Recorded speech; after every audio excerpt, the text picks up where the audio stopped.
അങ്ങനെ സൂര്യനൊക്കെ ഉണർന്നു, ഞാനും ഉണർന്നു. സൂര്യനെ ഉണർന്ന് പറഞ്ഞാൽ നല്ല വെയിലായിട്ടുണ്ട് കേട്ടോ. 9 മണി 8:30 ഒക്കെ ആകുമ്പോഴാണ് ഞാൻ എണീറ്റത്. അമ്മയ്ക്ക് പണിയുണ്ട്, അപ്പോൾ ഞാൻ വേഗം എണീറ്റ്. മക്കളും ഇന്നതുപോലെ അനിയത്തിയൊന്നും എണീറ്റിട്ടില്ല കേട്ടോ, അവരെ കട കിടക്കുക തന്നെയാണ്. അപ്പോൾ ഞാൻ വേഗം എണീറ്റ് ഇന്നൊരു വീഡിയോ എടുക്കാമെന്നൊക്കെ വെച്ചങ്ങനെ നിൽക്കുകയാണ്. അപ്പോൾ ഇന്നൊരു day in my life video ആണ് ഉദ്ദേശിക്കുന്നത്. എനിക്കിഷ്ടമുള്ളത് ആ വീഡിയോ ഒക്കെ ഏത് ചാനലിലും കാണുന്നത്. അപ്പോൾ എൻ്റെ ചാനലിലും എനിക്കും അങ്ങനെ ചെയ്യാനൊരു ഭാഗ്യം കിട്ടി. അപ്പോൾ എന്തായാലും ചെയ്യട്ടെ. അപ്പോൾ ഞാൻ വേഗം വല്യപ്പും കാര്യങ്ങളൊക്കെ കഴിഞ്ഞിട്ട് ഞാൻ വേഗം നായക്കുട്ടീൻ്റെ കൂട്ടിൽ നിന്ന് ഇങ്ങനെ വെച്ചിട്ടുണ്ടാക്കണം. അപ്പോൾ ഓനെ പോയി ഒന്ന് പുറത്തിറക്കട്ടെ എഴുതി പോവുകയാണ്. ഓന് വേഗം ഞാൻ ഓനെ പുറത്തിറക്കിട്ടോ. എനിക്ക് നായക്കുട്ടികളൊന്നും വലിയ ഇഷ്ടമല്ല, പക്ഷേ ഇവനെ വല്ലാത്തൊരു ഇഷ്ടമാണ് കേട്ടോ. പൂച്ചേനെ ഇഷ്ടമല്ല.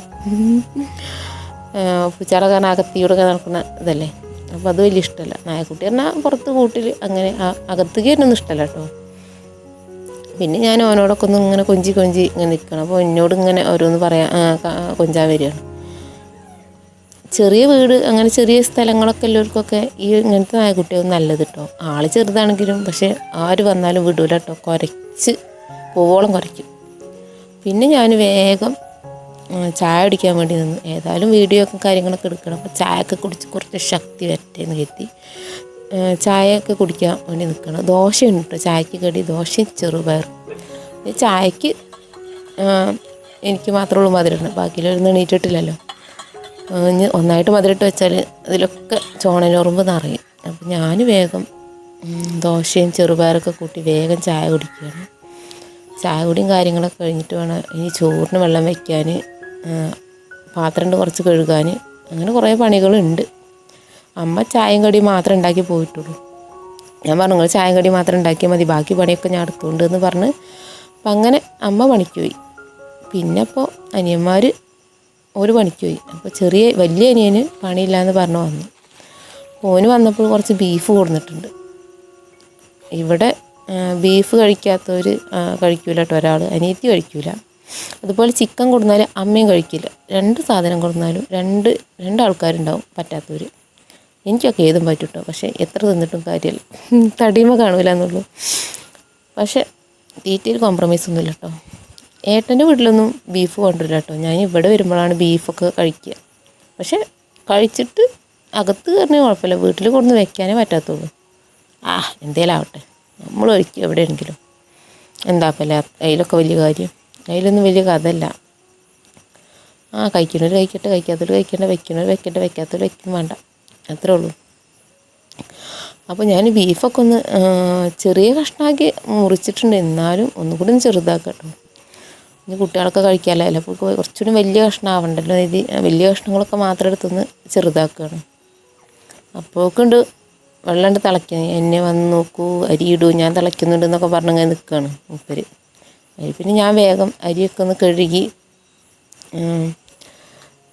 വെള്ളത്തിലേക്ക് ഇടാൻ വേണ്ടി നിൽക്കുകയാണ്.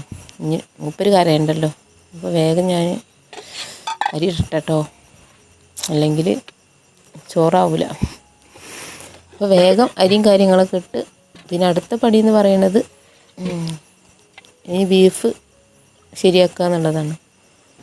അപ്പോൾ അങ്ങനെ ബീഫും കാര്യങ്ങളും റെഡി ആയി കഴിഞ്ഞിട്ട് പിന്നെ കറി, അങ്ങനെ കുറച്ച് പരിപാടി, കറിയും ബീഫും അത്ര തന്നെ ഉള്ളൂ കേട്ടോ, വേറെ പരിപാടികളൊന്നുമില്ല. അപ്പം അങ്ങനെ നമ്മൾ അരിയൊക്കെ ഇട്ട് തീയൊക്കെ നല്ലപോലെ കത്തിച്ച് ഞാൻ ഇനി അടുത്ത സെക്ഷനിലേക്ക് പോവുകയാണ്. അങ്ങനെ ബീഫ് ഞാൻ കുക്കറിലിട്ട് അതിലേക്ക് മല്ലിപ്പൊടി, അതുപോലെ തന്നെ മഞ്ഞൾപ്പൊടി, പിന്നെ അതുപോലെ തന്നെ മുളക് പൊടി, പിന്നെ അതുപോലെ എന്താ വെച്ചാൽ കുരുമുളക്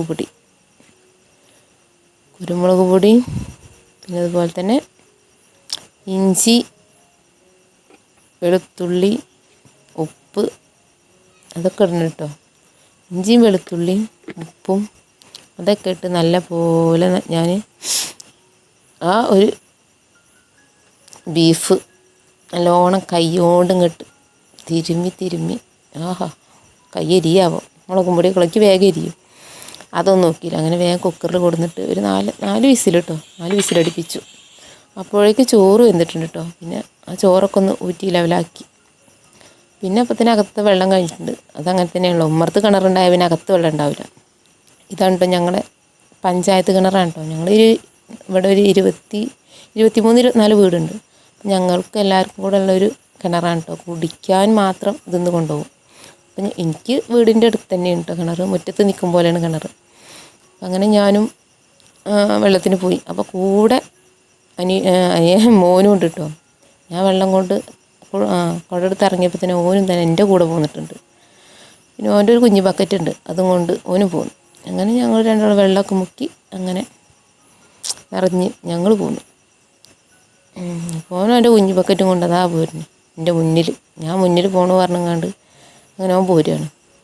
അങ്ങനെ വെള്ളം കാര്യങ്ങളൊക്കെ കൊടുന്ന് വെച്ച് കഴിഞ്ഞ് പിന്നെ നമ്മൾ ചട്ടി അടുപ്പത്ത് വെച്ച് വേഗം നമ്മളെ വെളിച്ചെണ്ണ ഒഴിച്ച് അതിലേക്ക് എന്താ വെച്ചാൽ നമ്മളെ ഉള്ളിയില്ലേ, വലിയുള്ളി ഇട്ട് നല്ലോണം വാട്ടി, ഒരു തരികിട വെപ്പാട്ടോ. നല്ലോണം വാട്ടിയിട്ട് പിന്നെ തക്കാളിയും കാര്യങ്ങളൊക്കെ ഇട്ട് ഒന്നുകൂടെ ഒന്ന് വാട്ടും. തക്കാളിയും കാര്യങ്ങളൊക്കെ ഇട്ട് വാട്ടി കഴിഞ്ഞതിന് ശേഷം ഇന്നത്തെ പരിപാടി എന്താ വെച്ചാൽ നമ്മൾ വേവിച്ച് വെച്ച ബീഫില്ലേ, മൂപ്പരെ ഇതിലേക്ക് തട്ടലാണ് ഇന്നത്തെ പരിപാടി. അമ്മയാണ് കേട്ടോ ബീഫൊക്കെ വെക്കൽ, ഞാൻ ആദ്യമായിട്ടാണ് വെക്കുന്നത് ബീഫ്. ചിക്കൻ വെക്കുക എന്നല്ലാതെ ബീഫ് വെച്ചിട്ടൊന്നുമില്ല. അപ്പോൾ പിന്നെ കുറച്ച് ബീഫുള്ളൂ. അപ്പോൾ പിന്നെ അത് കുക്കറത്തെ ബീഫ് ഞാൻ വെന്തിട്ടോ. കുക്കറത്തെ ബീഫ് വെന്ത ശേഷം അത് നമ്മളെ ചട്ടിക്ക് ഇട്ടു. ഉള്ളി തക്കാളിയൊക്കെ വാടിയിട്ടുണ്ട്. പിന്നെ ചട്ടിക്ക് ഇട്ട് ഇനി വെള്ളം വറ്റി ഒന്നിട്ട് കുഴമ്പ് രൂപത്തിലാവണം. അപ്പം അങ്ങനെയാണ് പ്ലാൻ ചെയ്തിട്ടുള്ളത്. എന്താകാമോ. അപ്പം അങ്ങനെ ബീഫൊക്കെ അങ്ങനെ വേവട്ടെ. എനിക്കിഷ്ടമാണ് കേട്ടോ ബീഫ്. കാരണം ചിക്കൻ്റെ പോലെ എല്ലും കാര്യം അതിലുണ്ടാവില്ല. നല്ല രസമായിട്ട് തിന്നാം. തേജുവിന് തന്നെ നല്ല ഇഷ്ടമാണ്.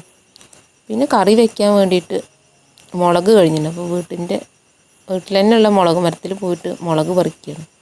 ഇങ്ങനെ നമുക്ക് ഇഷ്ടമല്ലേ, നമ്മളെ വീട്ടിലുള്ള പച്ചക്കറി പറിച്ച് കറി വയ്ക്കുമ്പോൾ വല്ലാത്തൊരു സന്തോഷമാണ്. അപ്പം അങ്ങനെ മുളകും കാര്യങ്ങളൊക്കെ അരിഞ്ഞ് വെള്ളരിക്കയും കരിഞ്ഞതിലേക്ക് തക്കാളിയും കാര്യങ്ങളൊക്കെ ഇട്ട് അത് ഞാൻ വേഗം കുക്കറിൽ വയ്ക്കാൻ വേണ്ടി നിൽക്കുകയാണ്.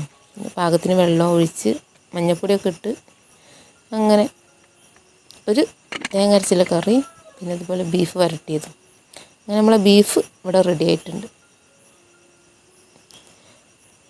അതിൻ്റെ ഇടയിൽ ഞാൻ കോരി തിന്നുന്നുണ്ട് കേട്ടോ. വേറെ കാര്യം, വേറെ പാത്രത്തിലെടുത്ത് കോരി തിന്നുന്നുണ്ട്. ഞാൻ തിന്നുന്നത് കണ്ട് തേജും വന്നു, ഇക്കും വേണം പറഞ്ഞപ്പോൾ ഓനും കൊടുത്തു. അങ്ങനെ ഓനും ഞാനും കൂടെ അങ്ങനെ തിന്നുന്നുണ്ട്. അങ്ങനെ കറിയൊക്കെ കുക്കറിൽ വെന്ത് കഴിഞ്ഞ് പിന്നെ ഞാൻ തേങ്ങ അരച്ച് ആ കുക്കറിൽ നിന്ന് ഞാൻ മൺകലത്തേക്ക് മാറ്റി അതിലേക്ക് തേങ്ങ ഒക്കെ ഒഴിച്ച് വെച്ച് അങ്ങനെ തിളയ്ക്കാൻ വേണ്ടി വെച്ചിരുന്നു. തളയും കാര്യങ്ങളൊക്കെ കഴിഞ്ഞിട്ടോ. തളയും കാര്യങ്ങളൊക്കെ കറിയൊക്കെ തിളച്ച് കഴിഞ്ഞു. പിന്നെ അത് ഒന്ന് വറവിടണം. അങ്ങനെ കടുകും കറിവേപ്പിലൊക്കെ ഇട്ട് ഒന്ന് വറവിട്ട് കഴിഞ്ഞു. കുക്കറിലെ കറിയൊക്കെ ഇങ്ങനെ മൺകലത്തേക്ക് ആക്കി വെക്കണം കേട്ടോ, അല്ലെങ്കിൽ അതിൽ കിടന്നാൽ അങ്ങനെ കുക്കർ കേടരും. അപ്പം ഞാനിങ്ങനെ നിന്നപ്പോഴാണ് നായക്കുട്ടി ഇങ്ങനെ സങ്കടത്തോടെ നിൽക്കണ കണ്ടത്. ഓന് വിശന്നെന്ന് തോന്നുന്നു. അപ്പോൾ വിശപ്പ് തുടങ്ങാതെ കൊച്ചായിന്. അപ്പോൾ ഞാൻ വേഗം ചോറും കറിയും ബീഫൊക്കെ ആയിനല്ലോ. അപ്പോൾ ഞാൻ വേഗം ഓന് കുറച്ച് ചോറും കറിയൊക്കെ കൊണ്ടുവന്ന് കൊടുക്കുകയാണ്. പാവല്ലേ, ഉണ്ടാപ്രാണിയല്ലേ, പറയാനൊന്നും കഴിയില്ലല്ലോ വിശക്കുണ്ടെന്ന്. അപ്പം അങ്ങനെ ഓന് ഭക്ഷണമൊക്കെ കൊടുത്തിട്ടോ, ഞാനും കഴിച്ചിട്ടോ. പിന്നെ ഏതായാലും ഉച്ചയ്ക്ക് ശേഷം മഴയല്ലേ, അപ്പോൾ ഞാൻ മോട്ടർ ഇടാൻ പോയി. ഇവിടെ നിന്നാണ് ഞങ്ങൾക്ക് എല്ലാവർക്കുമുള്ള വെള്ളം, ഈ 23 വീടുണ്ട് പറഞ്ഞില്ലേ, ഓൽക്കൊക്കെ ഉള്ള വെള്ളം ഇവിടെ നിന്നാട്ടോ. അപ്പം അങ്ങനെ മോട്ടറും കാര്യങ്ങളൊക്കെ ഇട്ട് പോന്നു. ഇത്രയേ ഉള്ളൂ കേട്ടോ വീഡിയോ ഇഷ്ടമായാൽ